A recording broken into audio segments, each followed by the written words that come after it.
apologies for that late walk-in.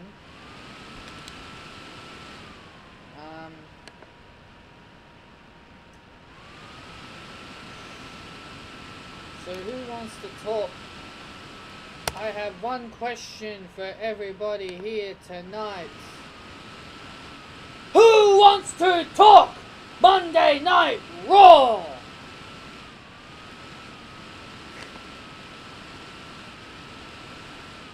Yeah, I've always wanted to do that.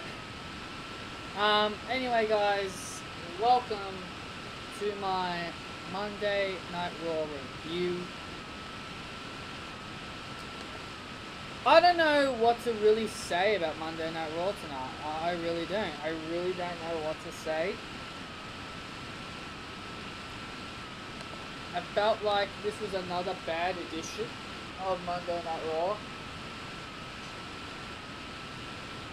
And I am very disappointed.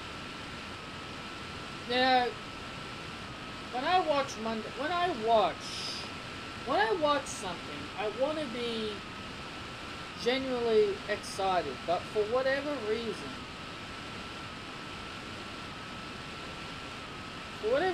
Monday Night Raw just doesn't give me that vibe. They just don't. They just don't.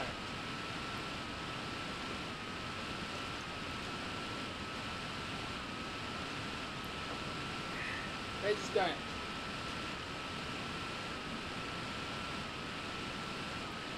There are just certain things I just want to give a try and at least give a chance, but jeez, I mean, there's so much things going on that I just don't understand.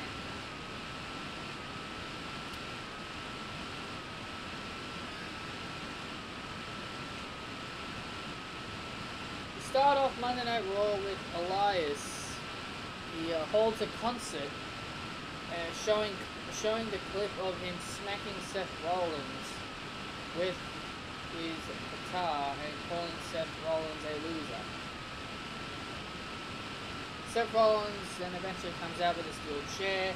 This ultimately leads Jinder Mahal to come out with a cheap shot.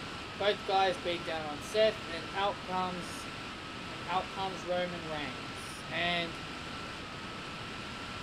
And I don't know what it is, guys. I don't know if this is just YouTube, but for whatever reason, when I heard Roman Reigns come out, there were a lot of cheers. Unless the plants, unless all those fake fans came back.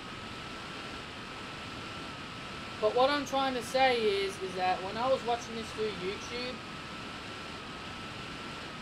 what's his face? Roman Reigns got a lot of cheers. I don't know if he really did get cheered through live TV, but for goodness gracious, man. For goodness gracious, he certainly got a loud amount of cheers. This ultimately led to Elias and Jinder Mahal end up beating Seth Rollins and Roman Reigns, which was quite the surprise. Which was quite the surprise, if you ask me. Kurt Hawkins.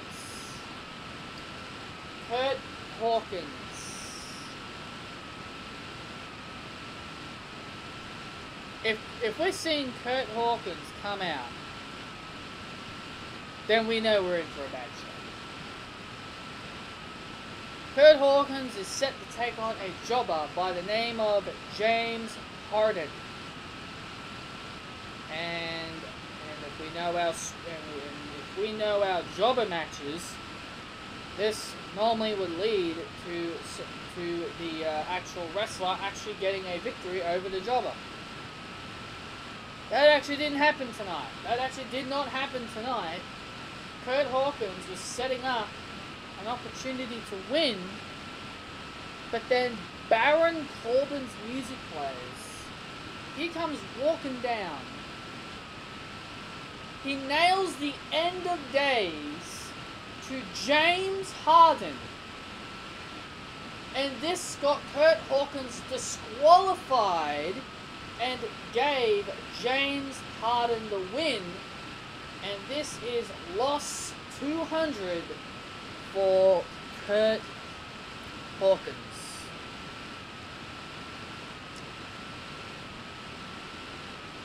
I can't believe a guy who has 200 losses is still on the roster, but Emma, aka Tennille Dashwood, gets released from WWE. That is something that I will probably never let go. How the hell is Kurt Hawkins even still employed is beyond me. And God's sakes, put him back as Zack Ryder. God's sakes, man. Raw's tag team division really needs tag teams. If you want Kurt Hawkins to do something, pair him up with Zack Ryder. At least it gives Zack Ryder something to do. Excuse me.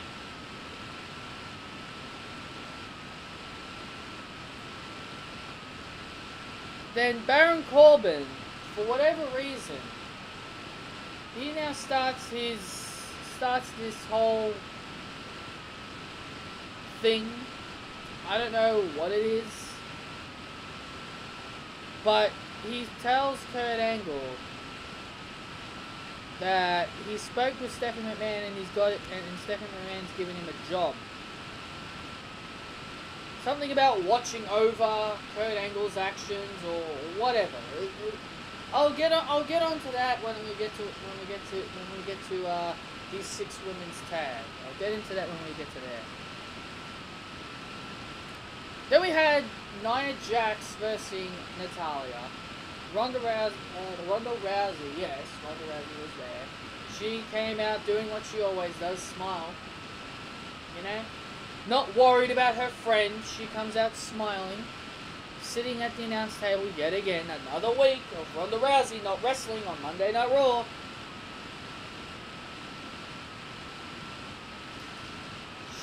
Natalya then tweaks her knee and then eats a Samoa drop for a pinfall win. Ronda Rousey comes down to the ring to check on her friend. Nia Jax then tries to aid Natalya, but Ronda Rousey backs her off, and they both leave the ring. And they both leave, and oh my god, this is why I don't like Ronda Rousey, man. Why? Why is Ronda Rousey telling Nia, how dare you hurt her? Or whatever she said when they were backstage. Oh, wait, she said you hurt her. Ronda, why are you saying that? You're going to hurt Nia Jax when you compete for the Women's Championship. Why are you saying, why did you hurt her to Nia Jax? And I wish people would understand why I just don't like Rousey. She says all this bull crap that she says all this crap that means nothing. God, she's getting more cringe and cringe and cringe every single week. Just get this girl in the ring. I'm sick and tired of listening to that cringy music of hers and her coming out and doing nothing. What did she sign a full-time contract for? What did she sign a full-time contract for? Just to stand around? Do nothing? Make appearances? Not wrestle? Why? Seriously. So this was her full-time contract, just to not wrestle, only wrestle at pay-per-views. Give me a break. Ronda Rousey better not win at Money in the Bank. Nor she should win at Money in the Bank, because she does not deserve it.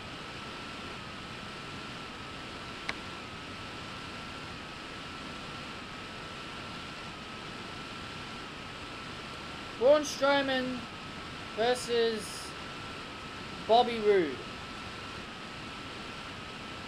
Man, oh man, my days of wanting to... Man, oh man, my days of getting excited for Bobby Roode has definitely died off, man.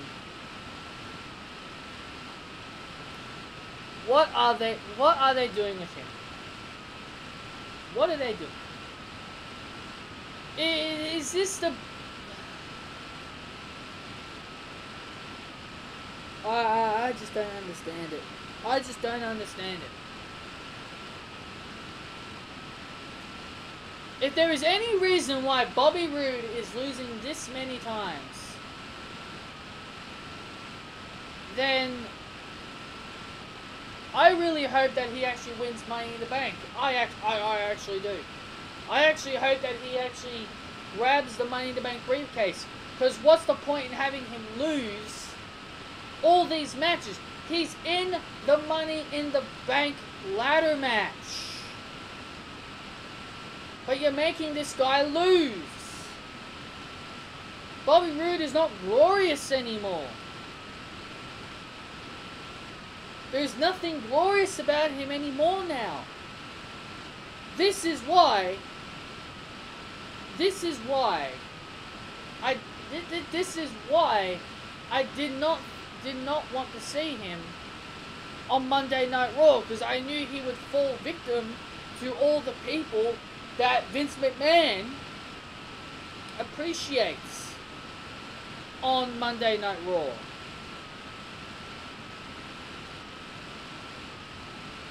He's not glorious anymore. I'm sorry, but Bobby Roode is not glorious anymore. I still like Bobby Roode, but jeez, what has happened to Bobby Roode? Matt Hardy and Bray Wyatt came out and they cut a promo. Surprisingly, it was actually in the ring. Surprisingly, it was actually in the ring. And they cut a pretty good promo.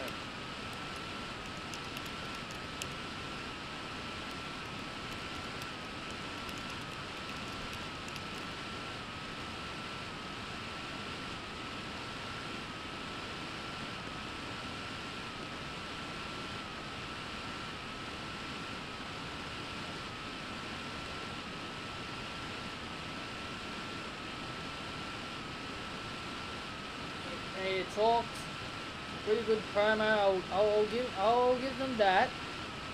It was a pretty good promo, and we had all the tag teams on Monday Night Raw, except for AOP. Except for AOP, the Authors of Pain. All tag teams are in the ring except for the Authors of Pain.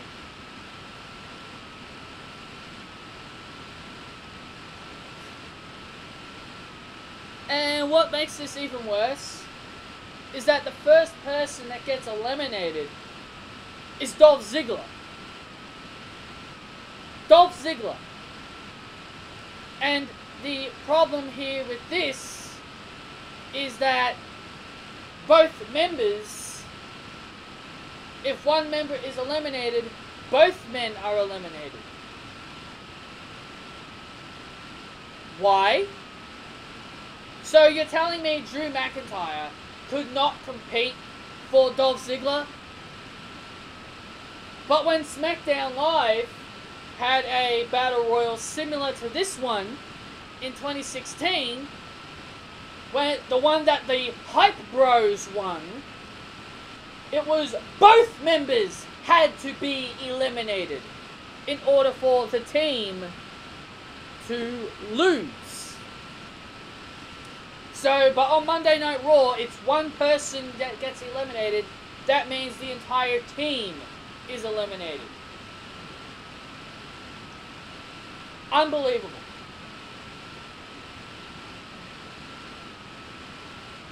Dolph Ziggler is eliminated, and I believe he gets eliminated pretty quick. And this angers Drew McIntyre. He starts beating up on all the tag teams. Ziggler and Drew then do the zigzag claymore to Bo Dallas. So the favourites, the odds-on favourites, Ziggler and McIntyre, are the first team eliminated from this Battle Royal for the Raw Tag Team title opportunity.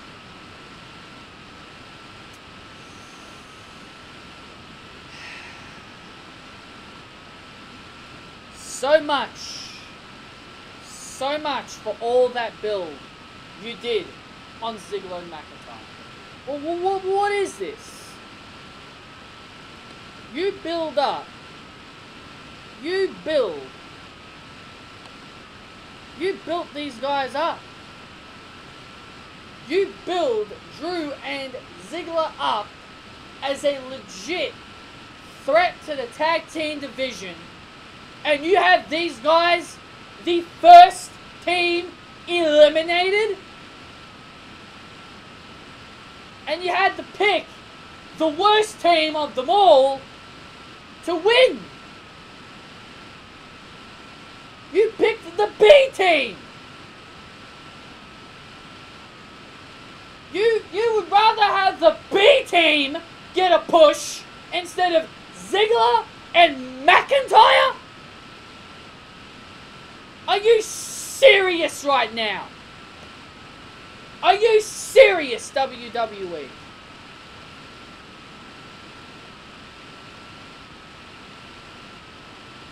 You cannot be serious, WWE. The B team. Yes, I'm actually happy to see that these two guys are getting a push and they're getting a nice, respectable push. But seriously? The B team get a push over Drew McIntyre and Dolph Ziggler? I don't know. I honestly do not know what to say, and I probably will not, and I will not be surprised if I'm making a prediction right now, guys. Curtis Axel and Bo Dallas are going to become the Raw Tag Team Champions. They are. They are obviously next. They're obviously going to be the guys that beat Matt Hardy and Bray Wyatt, which is going to suck. And this is ultimately going to lead to Matt Hardy and Bray Wyatt breaking up. And the B team of all bloody teams are going to get a Raw Tag Team title run. Sure, I don't have an issue with giving these guys a chance and giving these guys an opportunity. But do you really have to do it in this way? Rush it? Did you seriously have to rush it to the point where we want other people? We don't want the B team as Raw Tag Team Champions.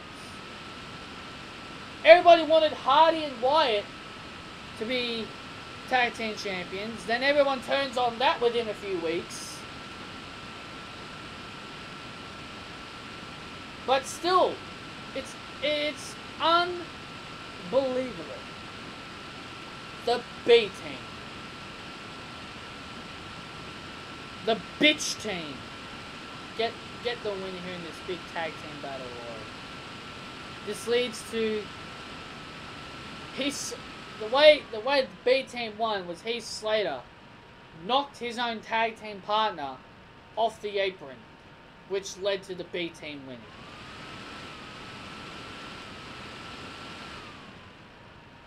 Sami Zayn and Bobby Lashley. Do I seriously have to go over this? I'm glad WWE are finally having Bobby Lashley come out and talk. But why are these two feuding? Can someone tell me why Bobby Lashley and Sami Zayn are feuding?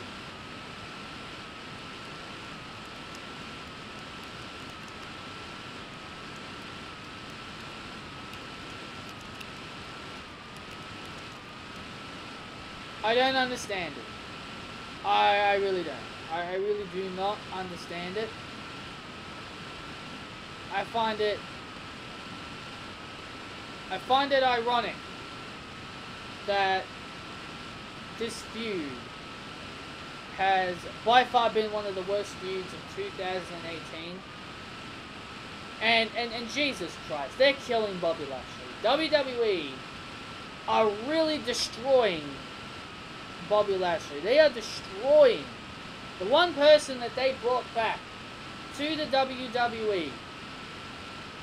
They're really destroying Bobby Lashley with this entire thing. And Sami Zayn is most likely going to put over Bobby Lashley. And hopefully WWE actually build Bobby Lashley up after this. Because it's absolutely ridiculous.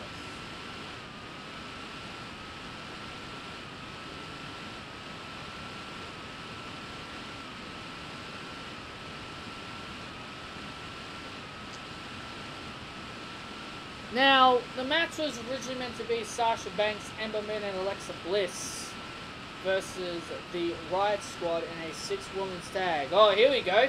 It's everybody's favorite match. It's everybody's favorite match when it comes to the women's division. The most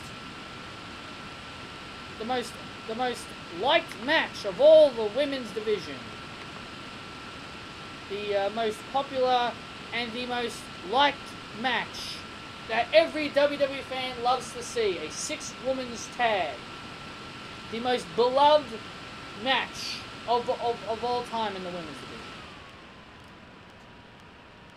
Throughout the match, Alexa Bliss then pulls her hamstring and leaves the match. She couldn't continue, so she left the match. Then Bayley comes in to sub in for Alexa Bliss.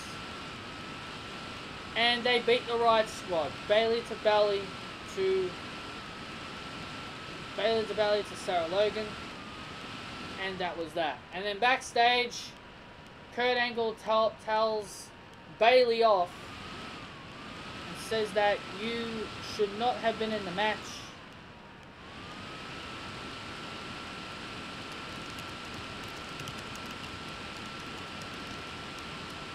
You should not have been in the match. So therefore, the Riot Squad get the win via disqualification. But the only reason why is because Baron Corbin told. It's only because Baron Corbin told Kurt Angle to do it. Baron Corbin, for whatever reason now Baron Corbin is making decisions. I do not know why. Well, I do know why. I just can't remember what it was. He said he was doing something. He said he was doing something, but I don't know what it is. I can't remember what it was. But all I know is that Baron Corbin was doing some kind of job that is kind of like overlooking Monday Night Raw, overseeing, WWE, and overseeing the actions of Kurt Angle in case if he misses anything. It's something like that. So, Baron Corbin tells Kurt Angle to disqualify Sasha Banks' team because Bayley gets in the match uninvited. She wasn't even a part of the match. Alexa Bliss was in the match, but she left due to pulling her hamstring. So, Kurt Angle tells the three that the Riot Squad win by disqualification because Bayley interfered in the match, got involved in the match that was none of her business. Okay, so apparently Baron Corbin makes the rules now. The Big Show makes his return to WWE. Hey, I understand people,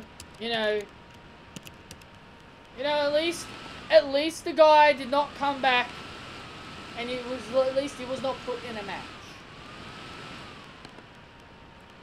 But no one's happy to see Big Show anyway. Big Show comes out to introduce the Special Olympics team for Texas. Okay, sure. Okay, sure.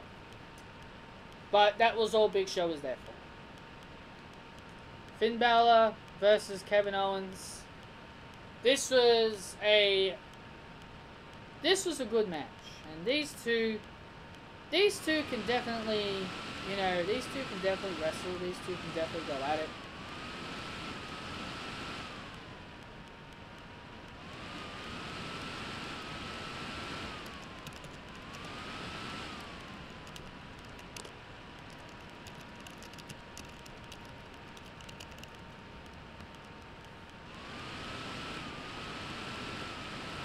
So, in the end, Finn Balor got the win by disqualification.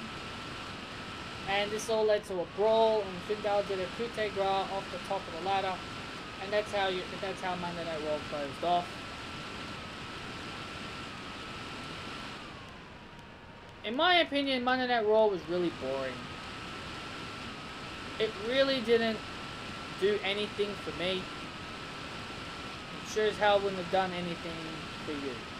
So anyway, guys, thank you all so much for joining me for this Monday Night Raw review. I hope you all enjoyed. Be sure to hit that thumbs up, comment your thoughts down below on what you thought of Monday Night Raw, and I'll talk to you all after. And I'll see you all tomorrow for my SmackDown review. So sweet out to you all.